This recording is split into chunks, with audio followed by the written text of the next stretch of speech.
पर, जिस नबी को उम्मत हम और आप है, अल्लाह तबारक व तआला ने जब हमें ईद अता फरमाई, जब हमें खुशी मनाने का मौका, खुशी मनाने का दिन मुकर्रर किया, तो सबसे पहले हमें क्या कहा कि आप साफ सुथरा हो जाइए, पाक साफ हो जाइए, खुशबू लगाइए, अतर लगाइए, सुरमा लगाइए। उसके बाद खुशी मनाना है तो किस तरीके से खुशी मनाइए?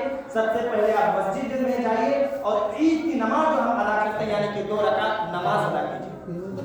ये खुशी मनाने का मौका हम लोगों को अल्लाह तआला ने दिया और साथ में हुजूर ने ये बता भी दिया कि जब खुशी मनाने का मौका मिले वजू बनाओ और सजदे में आ जाओ।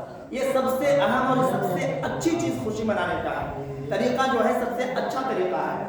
आज ईद का दिन है, नबी करीम सल्लल्लाहु अलैहि वसल्लम का फरमान आलिशान है कि आज के दिन अगर कोई गरीब मिलता है, कोई भूखा मिलता है तो आप उसे खाना खिला दीजिए। आज के दिन अगर कोई नंगा मिलता है, यानी जो उसके पास इतनी उजरत नहीं, इतना पैसा नहीं तो कपड़ा खरीद पाए, तो आप उसे एक कपड़ा दे दीजिए। आप अपना, आपके पास जो है जिसको आप इस्तेमाल नहीं करते हैं, अगर अच्छा है तो आप वो भी दे सकते हैं। ये हुजूर की हदीस हम बता रहे हैं। आज के दिन के बारे में हुजूर ने फरमाया कि अगर कोई गरीब मिल जाता है, कोई मिस्कीन मिल जाता है, उसके माँ बाप नहीं है, उसके सर पर आप अपने दस्त रखें, अपना हाथ रखें, आप उसको दिलासा दीजिए। हो सके तो आप उसको घर ले जाइए, आप उसे खाना खिलाइए, और अगर वो मुसलमान है तो फिर उसका हाथ पकड़ करके आप मस्जिद में लाइए। ये हुजूर की सुन्नत बता रहे हैं और हदीस बता रहे हैं।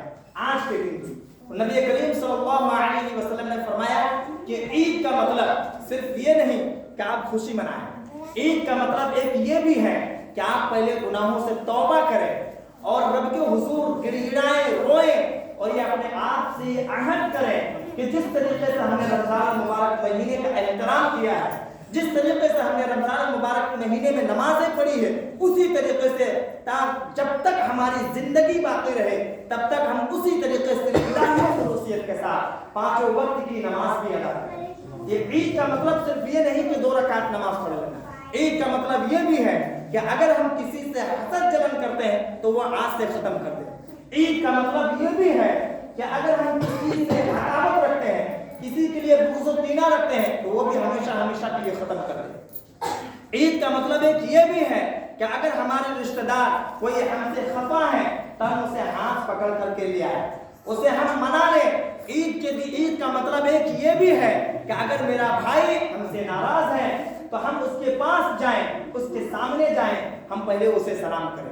सलाम इसलिए करें, वो हुजूर की हदीस है, अल्लाह के रसूल सल्लल्लाहु अलैहि वसल्लम फरमाते हैं कि कोई भी मुसलमान 3 दिन से ज्यादा अगर बातचीत बंद कर देता है, दोनों गुनहगार होगा। क्योंकि ये जायज नहीं है कि एक मुसलमान दूसरे मुसलमान से 3 दिन से ज्यादा बातचीत बंद करके रखे। तो अगर कोई रिश्तेदार है, कोई मुसलमान है, अगर उसका भाई है, तो ये फिर उसके लिए लाजिम है, जरूरी है कि वो उसके पास जाए, पहले सलाम करे। इसलिए अल्लाह के रसूल ने फरमाया है कि अगर कोई मुसलमान आपस में लड़ता है या किसी वजह से रंजिश हो गई है, किसी वजह से वो जुदा हो गया है, तो दोनों में से जो पहले सलाम करेगा, दोनों में पहले जन्नत में पहला सलाम करने वाला है।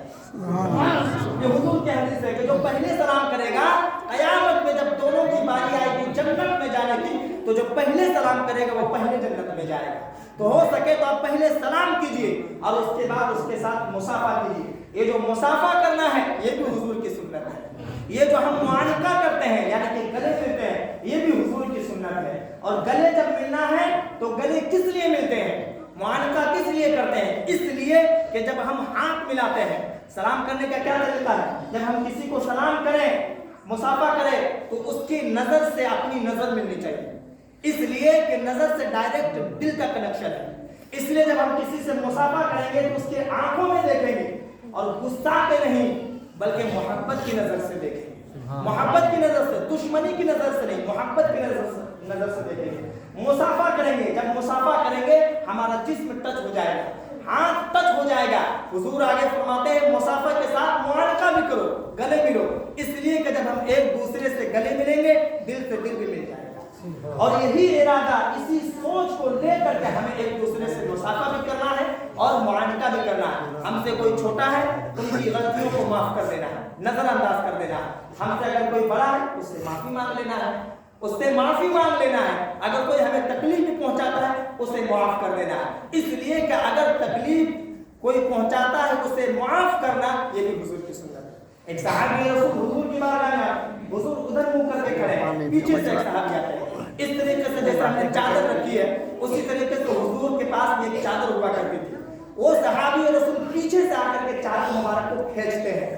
جب کھینچتے ہیں، ٹانتے ہیں، تو وہ چادر کھینچنے کی وجہ سے ان کی گردن پر ایک نشان پڑ جاتا ہے، یعنی کہ خرچ جاتا ہے، یعنی کہ وہاں نشان پڑ جاتا ہے، زخم ہو جاتا ہے، زخم کی طرح. بات آپ سمجھ گئے ہوں گے جو ہم سمجھانا چاہتے ہیں. کتنا غصہ آیا ہوگا.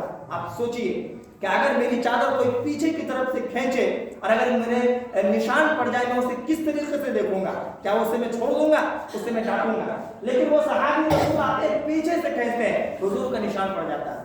حضور کا نشان پڑتا ہے، گردن میں بالکل گردن ان کی سرخ ہو جاتی ہے، لال ہو جاتی ہے. دیگر صحابہ کرام سامنے آتے ہیں، کہتے ہیں یا رسول اللہ آپ حکم فرمائیے، آپ حکم فرمائیے، ان کو ہم سزا دیں گے. اللہ کے رسول فرماتے ہیں کہ نہیں، پہلے سزا مت دو. یہ کس لیے کھینچا ہے چادر کو، کس غرض سے آیا پہلے پوچھو. یہ حضور کی شان ہے، کس غرض سے آیا اسے پوچھو. حضور پلٹ کر پوچھتے صحابی، میرے پیارے صحابی کیا بات ہے، کیوں چادر تم نے کھینچی بتاؤ. وہ صحابی فرماتے ہیں یا رسول اللہ کئی دن سے بھوکے ہیں، کئی دن سے بھوکے ہیں، ہمیں کھانے کی ضرورت ہے. اگر کچھ مال آپ کے پاس ہے وہ مجھے عطا کر دیجئے تو ہم اللہ کا شکر بجا رہا ہے. اللہ کے رسول صلی اللہ علیہ وسلم اسی صحابی کو حکم دیتے ہیں جو صحابہ کرام کہہ رہے تھے یا رسول اللہ آپ حکم فرمائیے ہم اسے سزا دیں گے. وہ اللہ کے رسول انہی صحابہ کو کہتے ہیں کہ جائیے اور ان کو کچھ مال عطا کر دیجئے تاکہ یہ اللہ کا شکر ادا کریں.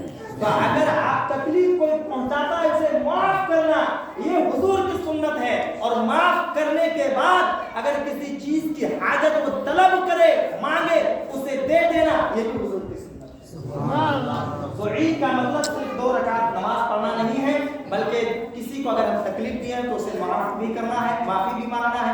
اگر کسی وجہ سے رنجش ہو گئی ہے آپس میں ایک دوسرے میں تو ان شکوے گلے کو ختم بھی کرنا ہے اور مصافحہ کرنا ہے، معانقہ کرنا ہے، بغض و کینہ حسد یہ تمام تر چیزوں کو ہمیشہ کے لیے دور کر دینا ہے. اور عید ہو گئی ایسا نہیں ہے کہ آپ پورا 1 سال نماز معاف ہو گیا ہے. عید کے بعد بھی نماز ہمارے اور آپ کے اوپر فرض ہی ہے. جس طریقے سے آپ رمضان مبارک مہینے میں نماز پڑھے ہیں اسی طریقے سے ہم آپ سے یہ بھی گزارش کریں گے کہ نماز ہم مسلمانوں پر فرض کیا گیا ہے 5 وقت. جب تک ہمارے ساتھ باقی رہے گی تو آپ نماز بھی جب وقت مل جائے آپ نماز بھی ادا کرتے رہیں. وقت بہت زیادہ ہو گیا ہے. عید کی نماز کا طریقہ آپ سن لیجیے اور عید کی نماز کی نیت آپ سن لیجیے. سب سے پہلے عید کی نماز فرض ہے، واجب ہے، سنت ہے، سنت موقدہ یا سنت غیر موقدہ یا نفل ہے، کیا ہے؟ تو اس کے بارے میں آپ کو معلوم ہی ہوگا کہ عید کی جو نماز ہے یہ واجب ہے. ٹھیک ہے، یہ واجب ہے، 2 رکعت ہے. اس میں 6 زائد تکبیریں ہیں. نیت کیسے کرتے ہیں؟ تو نیت کے بارے میں ایک چیز آپ جانیے کہ نیت دل کے پختہ ارادے کو کہا جاتا ہے. اگر آپ دل میں صرف یہ ارادہ کر لیتے ہیں کہ ہم